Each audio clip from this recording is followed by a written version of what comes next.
Thank you so much for joining. My name is Chris Espinosa. I'm the Director of Public Engagement for the House Committee on Natural Resources. I help staff Chair Grijalva on his environmental justice initiative, which has been underway now for over 2 years. The chairman and Representative McEachin began spearheading this effort as a way to build a comprehensive environmental justice piece of legislation from the ground up that was community-led and community-driven. We have an excellent panel of speakers from Colorado with us today to have a conversation around some of the issues that Coloradans are confronted with respect to environmental injustice. Before we begin and before I introduce our gracious panelists, I'd just like to attempt to share a brief message with you all from Chair Grijalva and Representative McEachin. This is the first time I've attempted this, so if it doesn't quite work out, then we will have to adjust. Give me just 1 second. And Jonathan, it's saying that host disabled participant screen sharing, so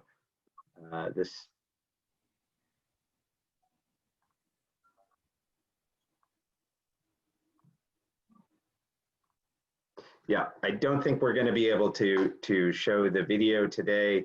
But I will be sure to add a link to make sure that we can get that out to folks. So I want to start by introducing our panelists today who are going to share some brief remarks with us. If it's all right with you all, I'm just going to go ahead and read some brief introductions and then hand it off to our panelists. Our first panelist is Dominque Jackson. She is a member of the Colorado House of Representatives representing District 42. She was sworn into office in January of 2017. Ms. Jackson received her Bachelor of Arts in Communications from Metropolitan University and has an advanced certificate in Sustainability Management from the University of Colorado, Boulder. Ms. Jackson and other lawmakers unveiled House Bill 1143, which would increase the maximum penalties that regulators can impose on violators of state air and water quality rules and give affected communities more of a say in how that money is spent. We also have with us Amy Gray. Amy was born and raised in Colorado. Amy is a former domestic violence counselor from Fort Collins. She was a former organizer at 350.org. She and her husband reside in Colorado Springs with their 2 boys, and she's dedicated, and she has been a dedicated environmental activist who loves to bring art and creativity to her work. Amy began her journey into activism fighting the Keystone XL pipeline and the Dakota Access Pipeline.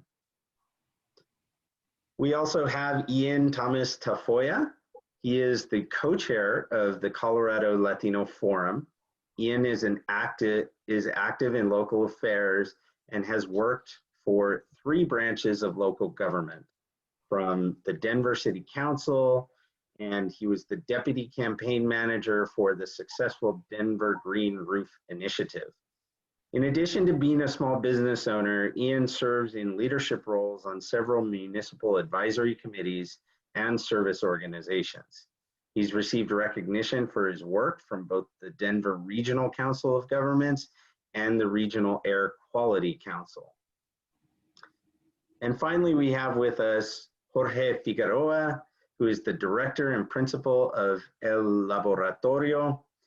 He's a trustee, Water Education, Colorado. Jorge is a longtime climate advocate. He's building and running El Laboratorio to promote agricultural and food security in Puerto Rico after Hurricane Maria. Jorge also leads the River Sisters Partnership, which started in 2018 under an MOU between Mayor Hancock of Denver and Mayor Reyna in San Luis Rio, Colorado, Mexico, to celebrate and help restore the Colorado River from its headwaters in Colorado to its delta at the Sea of Cortez. So I want to thank you all for joining us. We really look forward to what you have to share on what the local landscape looks like on environmental justice, and have a thoughtful conversation about what is included in Chairman Grijalva's Environmental Justice for All Act. And with that, I'm going to hand it off back to Representative Jackson.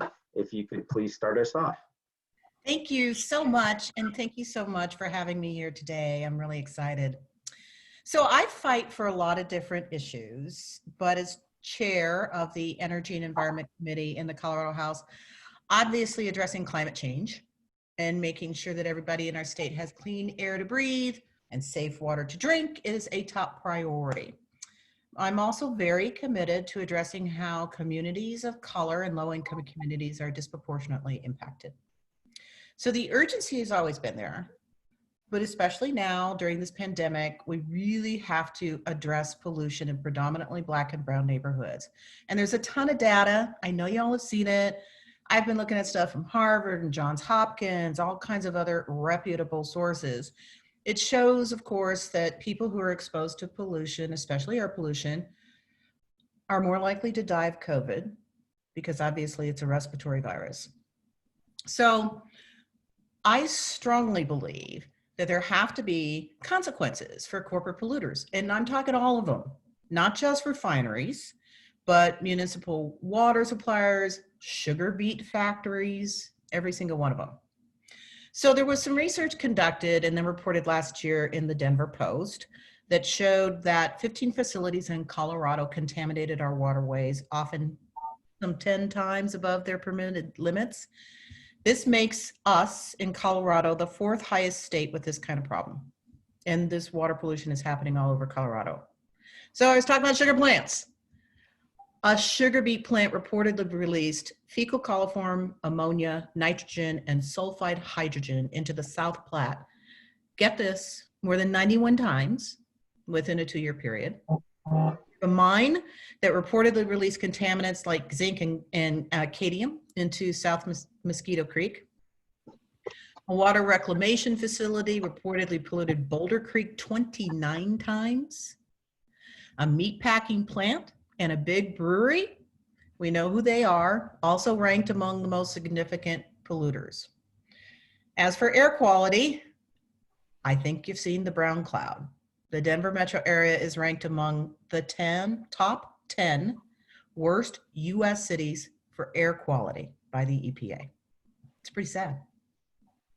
So several of the bills that I passed during the last few legislative sessions created a framework to address climate change as a whole and to hit corporate polluters where it generally hurts. And where would that be? I would say in their pocketbooks. But we, and I have to say we, because none of these bills happened without input from all of you, input from community. We didn't just want to fine people or criminalize their behavior to deter them. We also wanted to find ways to make disproportionately impacted communities whole and to empower them in the process. So one of the things we wanted to do is make a better, more inclusive definition of what an environmental justice community is and put it in state statute. In one of these bills, we wanted to create a board that would primarily be made up of members of these impacted communities. And they would get to decide how any fines or fees from the corporate polluters would be spent to mitigate the impacts within their own community. So there's one bill I passed in 2019. It's called the Climate Action Plan to Reduce Pollution. It's intended to give our state agencies a framework to reduce greenhouse gas emissions by certain percentages within certain time periods. In that bill, we made an attempt to describe a disproportionately impacted community as, and I'll quote from the bill, situations where multiple factors, including both environmental and socioeconomic stressors, may act cumulatively to affect health and the environment and contribute to persistent environmental health disparities. In the bill that I passed this session, one of the bills, it was called the Environmental Justice and Projects Increase Environmental Fines, kind of a wonky title. We did create a definition of an environmental justice community. I'll read it to you. Environmental justice community means a community where residents are predominantly minorities or have low income, have been excluded from the environmental policy setting or decision-making processes, are subject to a disproportionate impact from one or more environmental hazards, or experience disparate implementation of environmental regulations, requirements, practices, and activities. So unfortunately, because of COVID and the fact that we ended up with a $3 billion budget shortfall, I could not get the environmental justice bill passed if I created a brand new program, which would have been that environmental justice board. So that particular definition of an environmental justice community, it had to come out of the bill because we just did a bill that created the fines and the fee structures and gave the Attorney General's office the authority to prosecute. Doesn't mean that we're not going to go back and try again. It's going to be a really difficult budget year here in Colorado this coming year, but you heard how long some of these bills take to come to fruition. We're not going to give up the fight. So back to you. Well, that's excellent. And you touch on so many issues that are in the bill. The Environmental Justice for All Act does include a definition of environmental justice communities. The bill also strengthens the Civil Rights Act to ensure that communities are protected against disparate impact discrimination. And most importantly, it increases tools for public input for environmental justice communities to affect the outcomes of decisions that impact their communities. So great work. I now want to ask Amy Gray to share her perspectives with us as well. Thank you so much. Again, I'm Amy, and I'm the Volunteer and Jedi Director at 350 Colorado. I'm based in Colorado Springs, Colorado, on occupied Ute, Cheyenne, and Arapaho territory. And I just, first of all, I want to thank everybody for listening today. I'm very grateful for the opportunity to represent our communities here. Colorado has become a petro state. Coal is a really big deal for us here. We were recently able to secure the early decommissioning of 2 coal plants in my community, but others across Colorado are still suffering at the hands of the coal industry. The recent relaxations by the Trump administration for standards for how coal-fired power plants dispose of wastewater laced with dangerous pollutants like lead, selenium, arsenic, and a lot more. It's a move that leaves our rivers and our streams in Colorado extremely vulnerable to toxic contamination. And this new rule, it threatens the health of 1.1 million Americans who live within 3 miles of a coal plant, discharging pollutants into a public waterway. In Colorado, we still have 30% of our power generated by coal plants around the state, many including the plant I live right next to, is right next to a river. Coal-fired power plants that put pollution into the air and their incinerators that contaminate the air, the water, and the food are more likely to be sited near our rural, low-income and communities of color here in Colorado. Furthermore, I would like to point out that Xcel Energy here in Colorado names its coal plants after Native tribes, and it's blatant environmental racism and an insult to First Nations people. The long story short is that through 2040, our state could capture $2.5 billion in net savings by rapidly phasing out its coal fleet while providing lower cost, reliable, clean energy, among other things as jobs. This saving, it's in addition to repaying all the remaining capital on the coal power plants, keeping them running, yields the highest total systems cost, the highest retail power rates, the highest carbon emissions, and the highest public health impacts. Coal is Colorado's worst option economically, environmentally, socially, and every other way. While coal is being replaced here with natural gas and renewables in our state's electricity portfolio, extraction at the state's oil and gas reserves for further transportation and heating use and export sale has increased to record high levels, particularly fracking right in our neighborhoods and next to our schools. I'd like to point out Bella Romero Academy in Greeley that we've been fighting for years. Bella Romero is a majority Latino school in the heart of the state's top oil and gas producing region. It's a battleground in the environmental justice fight. The well pad houses 24 well sites, 1,350 feet from an elementary school, but just 500 feet from the school's playground. Originally, the fracking project was supposed to be behind a school in Greeley, a predominantly white school.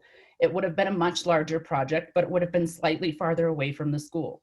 It was going to be called the South Greeley Project. In this area, not only do we have 80% of the state's production of oil and gas, but we also have multiple feedlots. We have a meat packing plant, and we know that methane is a big problem here too. So it's just a melting pot of pollution in a low-income, marginalized community of color. The fight over the project is complicated by the fact that the largely conservative county has benefited enormously from oil and gas, which has flooded the region with money and jobs and is embraced by much of the community. We call it County Road 49 out there. We call it the we call it the frack freeway. And while new wells may raise alarm elsewhere, they've become the norm in Weld County, where fracking operations are tucked into neighborhoods and border schools at the cost of the health of our local children. This is happening in our cities, our smaller towns, our rural communities who are largely forgotten in the fight for environmental justice. We must protect them too. And while Colorado has already taken some important steps to address climate change, more work is needed. We urge our leaders to listen to voters and take additional action to reduce climate pollution and protect our communities, particularly those that continue to suffer disproportionately due to harmful emissions. We need a just transition, and we need it now, not in 10 years, not in 20, but now. Our state is suffering at the hands of the industry, and it must stop. Local and state laws just don't do enough to protect residents from industries that pollute residential neighborhoods and rural areas of Colorado. That is why this bill, the EJ for All Act, is so vital to frontline communities here in Colorado and across the country. Thank you. Thank you, Amy. You raise a very important issue, which is how do we provide protection to coal-impacted communities? The Environmental Justice for All Act creates a just transition fund to support fossil fuel dependent communities transitioning to a pollution-free economy. So that's something that is very important to all of our environmental justice partners, and something that the chair and Representative McEachin are absolutely committed to. Next, I would like to hand the mic over to a person who I have worked with many times before. Ian Tafoya has been to Washington, D.C. on several occasions and has helped with some of our work on this and other legislation. Ian? Yes, hello. My name is Ian Thomas Tafoya with the Colorado Latino Forum, a nonprofit based in Denver, Colorado. The mission of the Colorado Latino Forum, or CLF, is to increase the political, social, educational, and economic strength of Latinas and Latinos in Colorado. I'm currently the co-chair and leadership of this organization, but I spent many years as the chair of the Environmental Justice Committee. In this role, I've traveled throughout Colorado to hear directly from those impacted by industry and government policy. We work with community members to solve problems and to bring their voices to the halls of power. Currently, our board has 11 leaders, and all have run for office. Before I begin, I want to acknowledge the many peoples that called Colorado home. The Cheyenne, Arapaho, Apache, Ute, Pueblo, Shoshone, Hopi, Comanche, Lakota, all have historic connections to what we now call Colorado, but most of these nations have no land in Colorado. This is an injustice. Why did so many people have a relationship with this land? Because we are the headwaters state. 18 states and Mexico are connected to us by water. Protecting the headwaters is a responsibility that all Coloradans share. My ancestors are Jicarilla Apache from the headwaters of the Rio Grande, and I was raised in a proud Chicano household that embraced our connection to place and understood we must organize for change, and that mutual aid is where we must begin to transform our society. Understanding colonization and forced assimilation is important to the legacy of supremacy and the environmental injustices that exist in Colorado. From the manifestation of supremacy, aka destiny, for hard rock mining, to current agricultural labor exploitation, Colorado has a legacy of pollution and human rights issues. Denver was one of the original forced relocation sites, which ultimately brought Native voices together, and they shared wisdom and resiliency, resulting in progress being made via the American Indian and Chicano movements in Colorado in the 70s and 80s. It is in this space that the original leaders of CLF were educated, and these elders now embrace youthful leaders in our pursuit for justice for our communities. Now, my birthday is Earth Day, and I've always considered myself an environmentalist. But my journey to this EJ space began with the widening of Interstate 70 through a Latino community for the second time. As communities around the world are embracing removal of urban highways due to pollution, climate concerns, and price tags, Colorado has chosen to double down on one of the most expensive public works transportation projects in Colorado's history. Billions for 2 miles of highway dug through Superfund sites with hydrology directly adjacent to our South Platte River, which connects to the Mississippi River. This project took hundreds of homes in one of the highest home ownership Latino communities in the city. And to top it all off, a playground and a park for a school on top of a highway without venting stacks because it conveniently fell a few feet short of the requirement. Together with the community, CLF brought NEPA, Clean Air Act, and Title VI cases against this project. And in the end, we settled, and now we have seed money for a cumulative and comprehensive pollution assessment, a nation-leading effort to understand what is happening in one of the most polluted zip codes in America, so that we can effect policy to improve our own public health. This legacy of redlining is connected to the same supremacy that found success in widening this highway, and it has resulted in the placement of massive marijuana grows, a dog food plant that smells up the whole neighborhood, a refinery, an asphalt facility, recycling and industry facilities, and get this, now they have plans on the table to widen another highway, Interstate 270, that also intersects this community. From here, my community involvement grew to fighting these other facilities, and eventually around the state. We've had success in passing laws and pushing for larger but still meager settlement payments that all too often get greenwashed as corporate community support. I want to be clear, justice is not charity. These mandated projects should not be used as examples of corporate responsibility. Now, Colorado is unique because 2/5 of it is protected land, at least from the development of cities. What we have seen is gross mismanagement of public lands resulting in fracking, water and air degradation, road construction, and mining. Recently, I visited an illegal clear cutting of a road in a roadless area of a national forest by Arch Coal. This road was constructed while neighbors were directed to stay at home during the first months of COVID. This is a glaring example of corporations embracing the Trump administration's support of non-enforcement during COVID. This same rural community has organic farming that is threatened by fracking adjacent to the reservoir, and a resort town based on the healing powers of hot springs is threatened by strip mining for raw materials for concrete tied to development of highways and gentrification in Denver. I want to be clear, the segregation in the mountains is even more pronounced between low-income workers, migrants, and people of color, relegated to down valley communities and to the negative impacts of pollution. CLF has fought for a translation corps to be developed in our state. During COVID, it became clear that local communities are not capable of providing public health and social welfare information to all residents in their community in many languages. Now, we're also lacking in public transportation access to these beautiful rural communities and parks. I've been an advocate and organizer for transit to open space, including Rocky Mountain National Park. And I tell my friends, if you can go from Fresno to Yosemite on a bus, we can do it here too. In closing, CLF lends its support to the Environmental Justice for All bill, which addresses the many concerns we have raised here. And to the mothers that are listening, that wake in the middle of the night with their children gasping for air, we hear you and we stand with you. To the workers that dedicated their lives to making goods for our society but were exposed to toxic pollution and are now ill, we're here and we stand with you. Those that are tired of the old ways and seek a renewed and remediated future, the Colorado Latino Forum is your friend. And how can we help lift your voice? We fight with all those that seek justice. Front lines are fighting back, and we are our ancestors' wildest dreams. Thank you. Thank you so much for that, Ian. That was excellent, and you touched on so many important points that Chair Grijalva and Representative McEachin try to address with their legislation. I think one thing that you really emphasized that was an important component of the bill is ensuring that we include indigenous communities throughout all of our environmental justice work. In the bill, there are several provisions that are specific to indigenous communities and tribes, including several grant programs that are specifically designated for tribal entities and indigenous community-based organizations. So I want to thank you for raising that.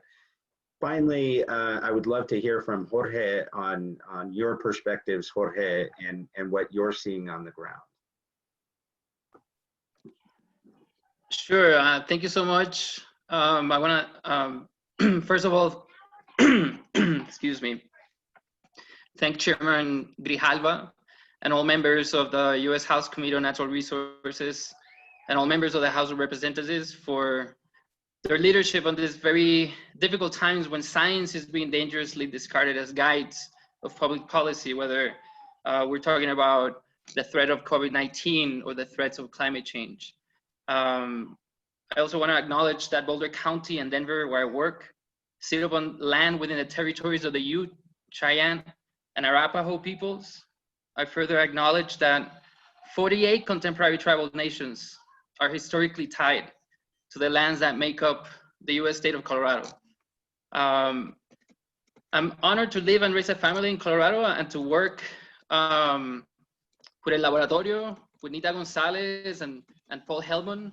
We're a small team of folks who decided that we want to dedicate our work, our environmental solutions, both the design and the implementation, and as beneficiaries, traditionally underserved communities of color. We have more than 100 years of collective experience and leadership work with communities of color in the fields of education, social justice, and the environment. And what El Laboratorio does is we bring together people from different cultures and disciplines to find creative solutions to climate change through advanced systems thinking and a profoundly integrated sense of the needs and aspirations of traditional underserved communities. Importantly, we acknowledge that yesterday's solutions are poor fits for today's and tomorrow's problems. And in terms of climate change and water in the West and equity, for example, the Colorado River Basin and Texas are expected to be the ground zero in the United States for multi-decadal mega droughts. NASA has published studies that we have about 80% chance of having multi-decadal mega droughts in the Colorado, in the state of Colorado and the Colorado River Basin, 80% chance.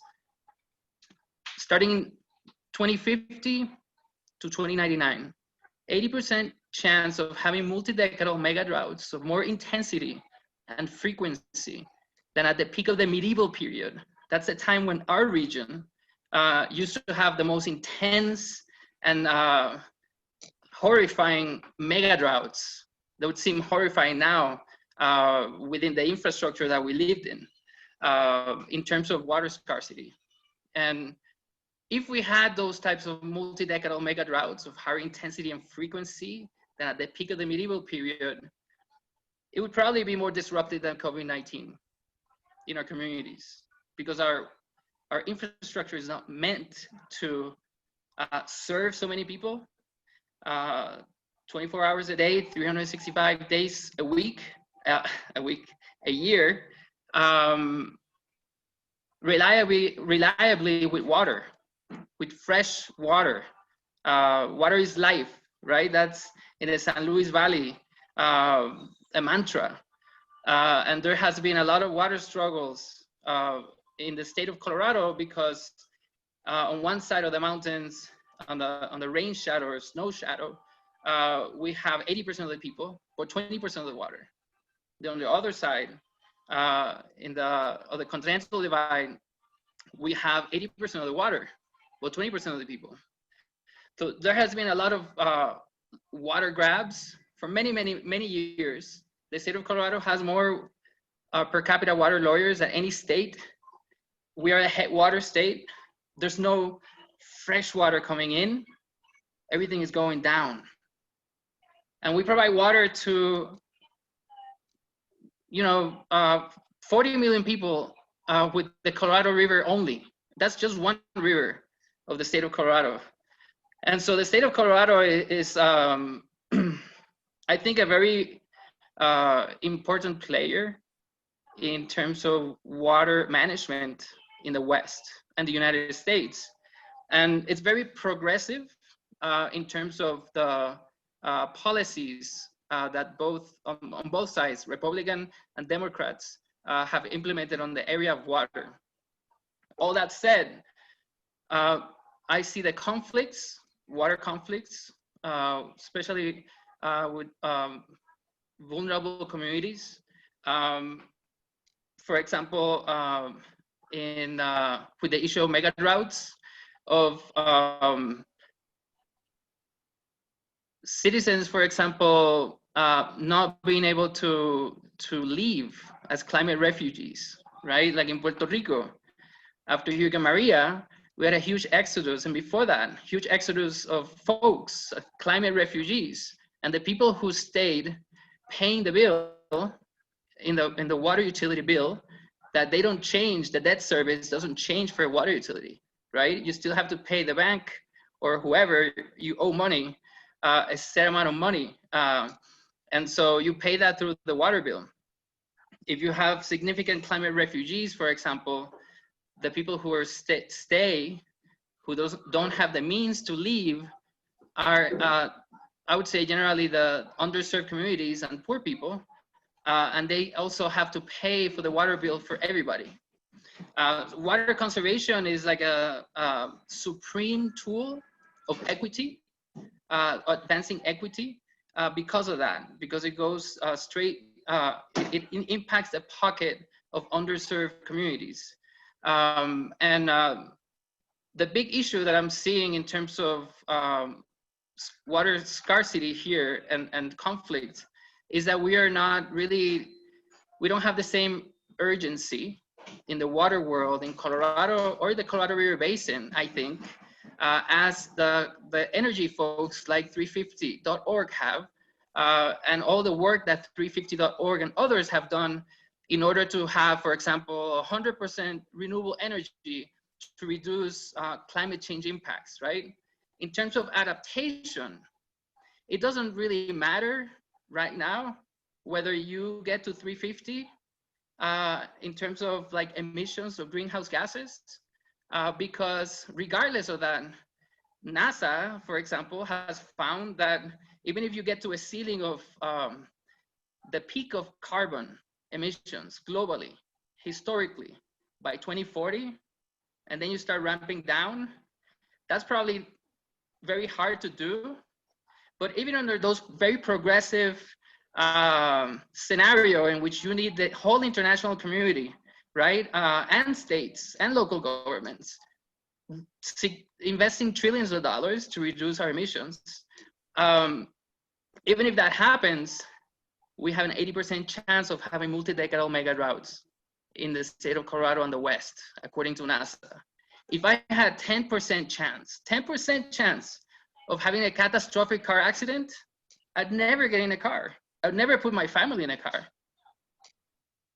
And so if we have 80% chance of having multi-decadal mega droughts that would be as disruptive or more, I'm assuming, than COVID-19, why are we not investing in ventilators, metaphorically speaking, right? I think that we really need to take seriously the threat of multi-decadal mega droughts and the huge disruptions that they would cause in the West, especially with underserved communities, who I'm also assuming, like in COVID-19, will bear the brunt of the impacts in terms of deaths, in terms of trauma, and in terms of the economy. And so one of the things that El Laboratorio wants to do is to really start a conversation, both in the state of Colorado, but also in the Colorado River Basin, to really take a serious look into what would it mean right now in our cities, in our communities, if we had a multi-decadal mega drought of more intensity and frequency than at the peak of the medieval period. That would be a very scary scenario for water planners and city planners, but that seems to me the business as usual scenario that we're gonna have, according to NASA, for example, that study that I mentioned, I think it's from the 2015, they published it, starting in 2050. It seems like it's starting much earlier than 2050. Right now, the IPCC, there are some studies that have found that the extreme scenario of the IC, Intergovernmental Panel on Climate Change, is what's happening right now. And so I think that it's really important to take very serious the need to invest in hundreds of billions of dollars in multi-decadal drought resilient systems for cities and rural communities in the West. Thank you, Jorge. You are absolutely right about that. And you know, one approach that the Environmental Justice for All Act takes is, as states, as municipalities, as the federal government is looking at some of these infrastructure projects that will be necessary to mitigate the effects of that, we need to make sure that communities have input at all stages of the process, and that input is meaningfully considered, so that communities don't get left behind. That is really helpful context from all of you to better understand what some of the challenges in Colorado are. I would love to have a conversation with the five of you on how we can help communities to advocate on their behalf, whether that is for state level legislation, like you are advancing, Representative Jackson, whether that's the Environmental Justice for All Act, which is seeing momentum in Congress. The bill will have a hearing the first week of October in the Committee on Natural Resources, and Chair Grijalva is committed to advancing these policies as strongly as we can. But from the outset of this process, it has been important to the chair, important to Mr. McEachin, that communities' voices be heard on this, and that those voices be the ones that are elevating these issues and the solutions forward. So I guess my first question is, what can we be doing to work in greater partnership with community organizations on the ground to advance these very important policies? Well, if I may very quickly sort of emphasize how important it is for us to partner with our congressional members to be able to do all the things to fix all the problems that all of us have been addressing. In Colorado, we have this wonderful thing because we are the only state in the union that has TABOR, the Taxpayer Bill of Rights. And what it is it's a very complex formula, but what it doesn't allow us to do, it does not allow the state legislature to basically spend money doing the things that we should be doing to help to protect the people of the state of Colorado. We have to give the money back to the taxpayers. And it's a small, minuscule amount of money that adds up to a lot of money.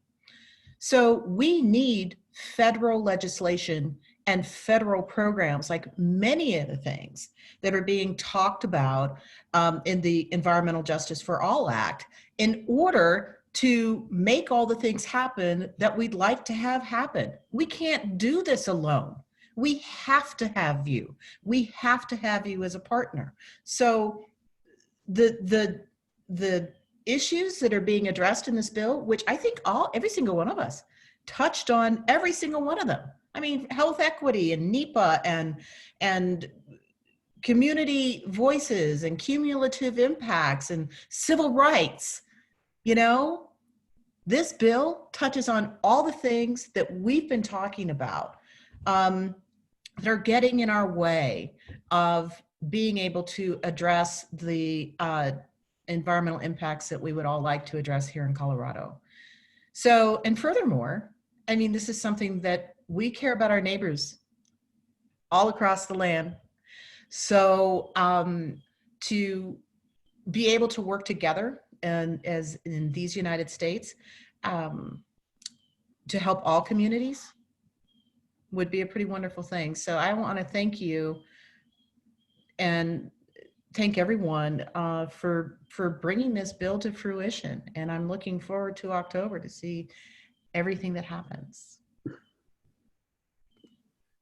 If I could go next, one thing that I think is really important for people to understand, at least in what I have learned from traveling across the state and in my fights even in cities, corporations and polluters are experts at exploiting jurisdiction and boundaries.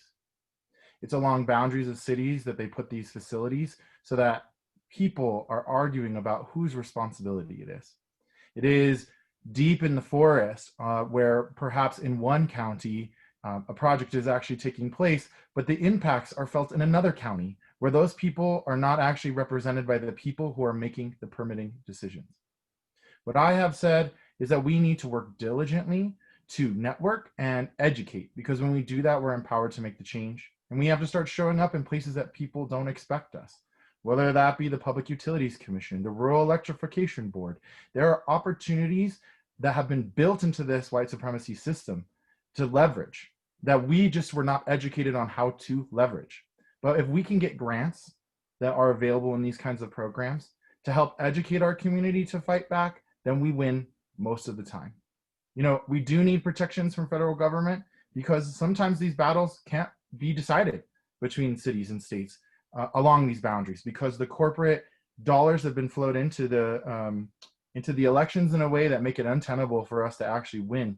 And so when I talk to people in rural Colorado on these Zoom calls, you know, I push back on local leaders who say there's no problem in my county. There's no problem in my county. I've been to the tables of these mothers who are telling me their stories about how they can't drink the water and it's giving them lesions on their skin. We have greater responsibility the higher up the system you go to protect. That's why the United Nations says it's highest level of human rights and water and air quality. We need that from our federal government. You know, and these NEPA things, you know, we had one of just 2 hearings in the whole United States to roll back a 50-year law in my community. And I used it. It's not a guarantee. It's not a guarantee that you win, but it's a guarantee that your voice can be heard. And if we organize, we can win. Mm-hmm. I Yeah. have to go. I'm sorry to interrupt. I have to boogie. Thank you, Representative Jackson, for joining us. And we will be sure to leverage your help and support as we move forward. Whatever I can do, I'm sure whatever any of us can do, we are there for you. Thank you for having me. Have a great day. You too. Bye. Ian, I did want to just follow up on that. I think you're absolutely right. And what the Environmental Justice for All Act attempts to do is rectify the situation that you experienced, where millions of people are affected by a federal government rulemaking, and there is limited ability to provide input and perspectives on that. And so the bill mandates that a certain number of public hearings be held within the affected communities. It also mandates that information be provided in languages of predominant usage in those communities, and that certain stakeholders be automatically notified that those decisions are coming up. Stakeholders like community-based organizations and churches, and even local business entities. they all need to be provided the information so that they can inform their communities and so that they can take action and respond. You know, as we move forward, as we look towards a hearing in the Committee on Natural Resources on this, it is going to be important for community groups to use their voice now and to communicate to Congress now that these priorities are important to them. The way groups can do that is by submitting to the committee a letter sharing their perspective to be entered into the record for that hearing. So what can we do in partnership, recognizing the myriad of challenges that our communities are confronted with, to help build that support, build that coalition building that is essential to moving these issues forward? Do I have, can I say a couple of words? Yes, please. I think the best partnership that we could have, and it's desperately needed, is one that provides more funding to traditionally underserved communities and grants. In the area of, in my ecosystem, in the area of water, in at the nonprofit sector, the nonprofit sector is dominated by foundations, like private philanthropic foundations, that they both, generally speaking, both the foundations and the organizations that they mostly fund perpetuate visions of the future of white affluent society, right? But they're using tax deductible, you know, funds to perpetuate visions of white affluent America and make transformative change in a way through all the millions of dollars that are pumped in the nonprofit environmental policy makers. They change city council. They can change, you know, state laws. I used to, I amended state laws when I worked for the nonprofit sector, the high-end organizations working in Colorado and the West. And they also can change, you know, federal regulations, right? Very influential because there's a lot of money, right? So if you give like $100 million of private philanthropic funds to perpetuate the visions of white affluent society, we're gonna end up in our built infrastructure, in the way that we manage our ecosystems, reflecting that, I think. And so I think that a way that you can be more, we can be more effective, and I think be more genuine in terms of the beneficiaries, right? That the nonprofit funds, the tax deductible funds go to. If we want to ensure that we have funds for traditionally underserved communities in the area of environmental protection, I don't have a lot of faith in the mainstream environmental groups to do that. Nor the philanthropic organizations that are currently funding them. There's no leadership, there's no diversity, hardly any diversity in their boards, both the philanthropic organizations and the nonprofits, nor in their leadership positions like the presidents and the vice presidents. And there's a huge, huge systemic gap and absence of interest and presence of people of color at all these levels. And so I would think that the ideal partnership in terms of bringing more funding and more impact on environmental justice issues that would be like impacting traditionally locally underserved communities is by raising significantly federal funds on, for example, the EPA environmental EJ program grants. Yeah, you're absolutely right, Jorge. And the Environmental Justice for All Act does add additional funding. It creates new community grant programs.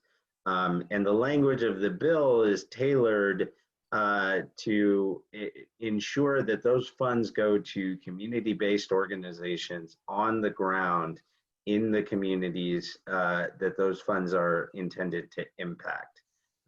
So we are really trying to make that a key component of the programs, and that's something that Chair Grijalva is certainly committed to.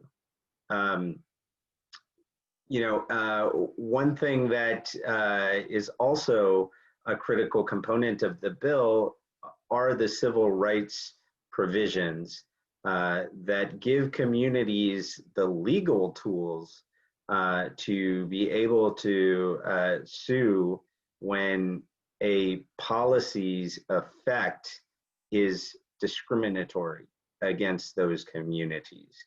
And we see that when we see predominantly communities of color bear the disproportionate burden of pollutive industries, pollutive facilities in their communities, but other communities that are not predominantly communities of color do not have those same stressors and public health risks in their communities.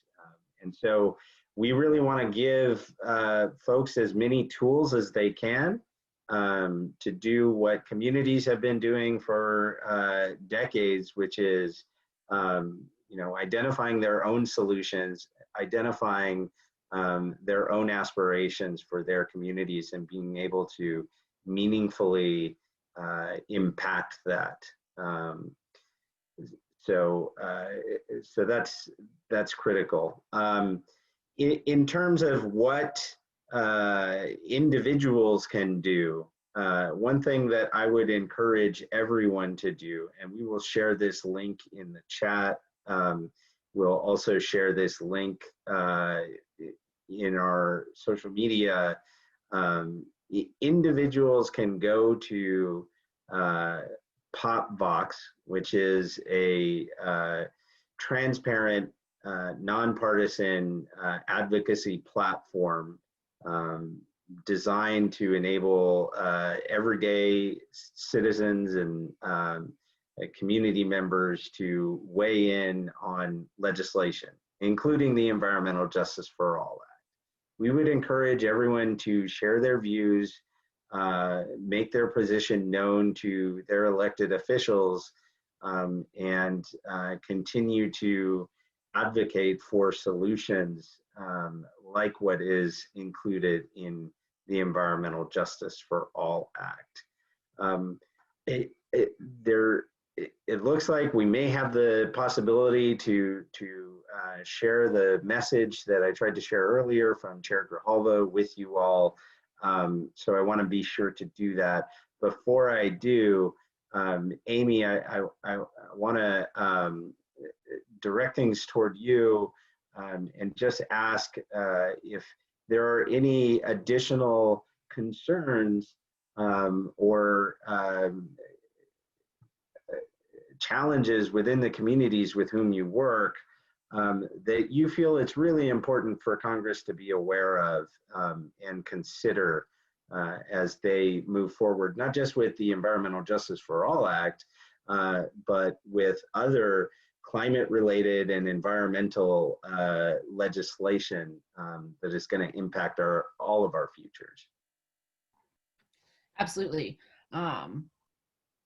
Along with this bill and thinking about other things coming in the future, I think the most important thing that they could consider is tribal sovereignty and addressing land back and respecting treaty rights.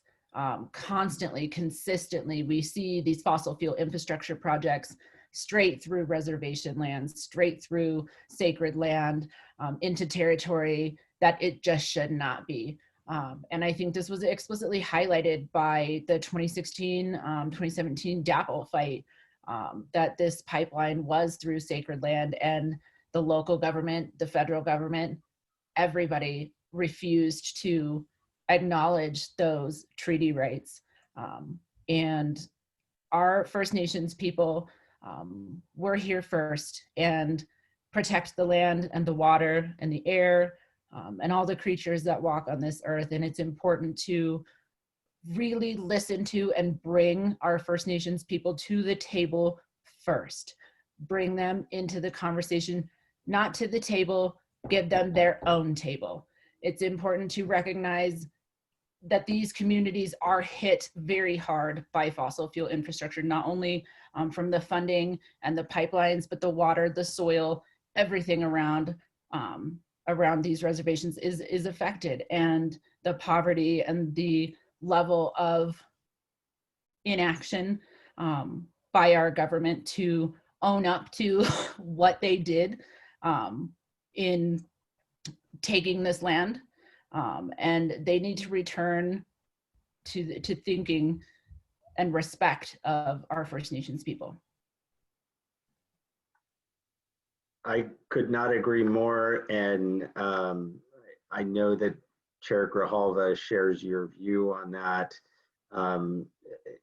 One of the other elements of the Environmental Justice for All Act is ensuring the protection of sacred sites, even on off-reservation lands. We certainly understand the importance of tribal sovereignty, the sacredness of the government-to-government relationship between tribes and the federal government, and it's something that we try to honor in this and all of our legislation. I'm going to try one more time to share this video. If you'll just indulge me for just one moment, and we'll see if we can get this up.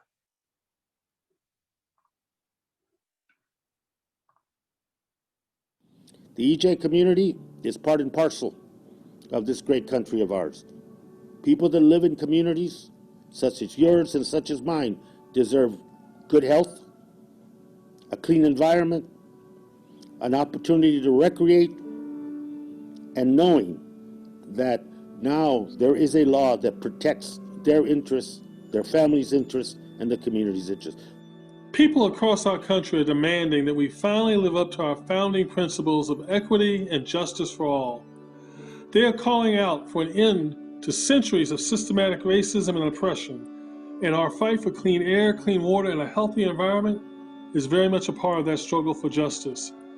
Environmental racism fuels disparities in public health outcomes and in exposure to toxic pollutants, and its impacts can be seen across society. As this pandemic has shown us, it opened a door that all of us knew was there, and all of us, and many of us had experienced.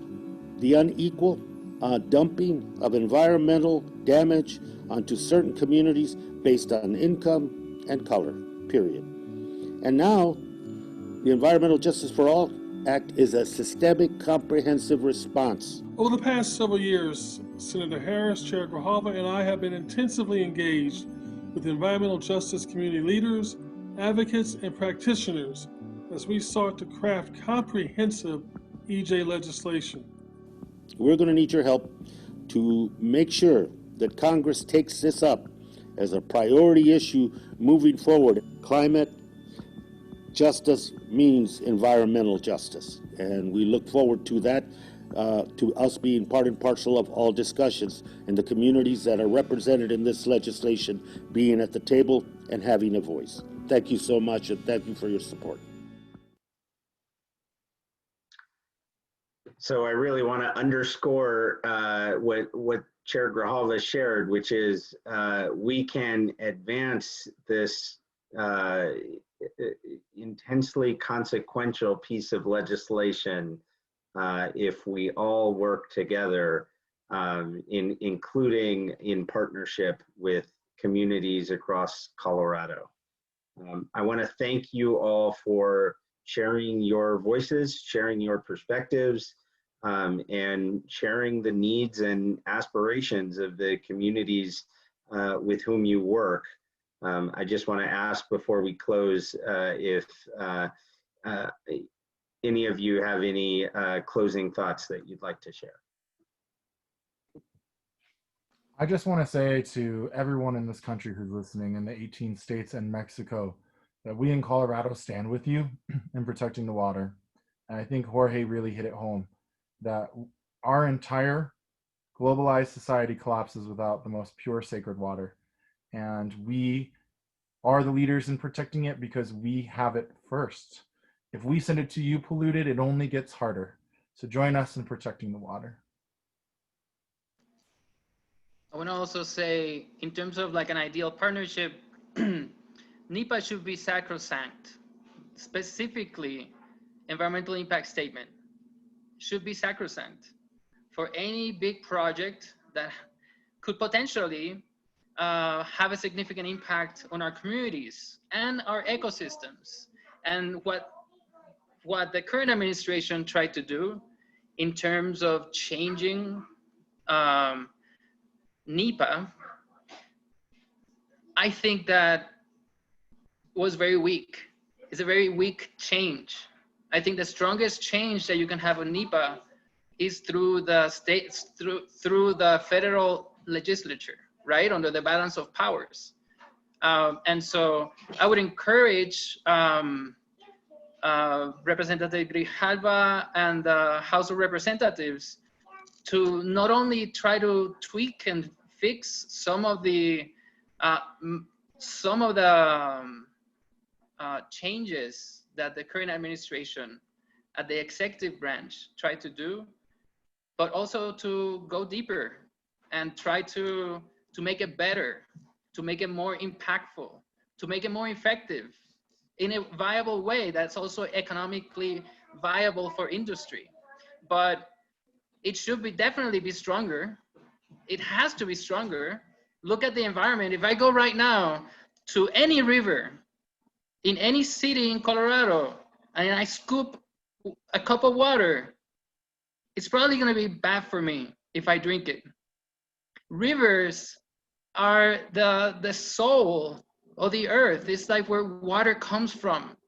From water, life, we haven't been able, we've reached to almost to the very edges of the universe. And we haven't found life because we haven't found planets that have water.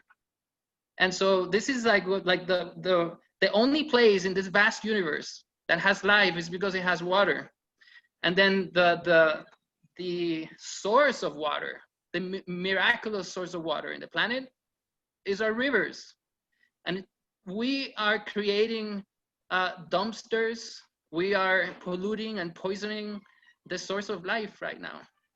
And so clearly we need more protections, not less. And to the extent that the Senate and the House of Representatives can come together to strengthen NEPA and to strengthen from an environmental justice perspective, right?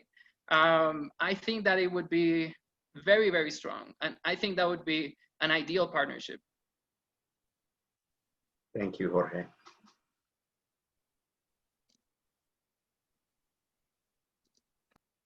Amy, any closing thoughts before we wrap up? Just to thank everyone for listening to us today and giving us this platform to use our voices to represent Colorado. I love this place and I love my communities, and just honored to be here and to represent all the people that we're fighting so hard for. So thank you very much for having us. Again, thank you all. I thought this was an excellent conversation, and have a great afternoon. Thank you.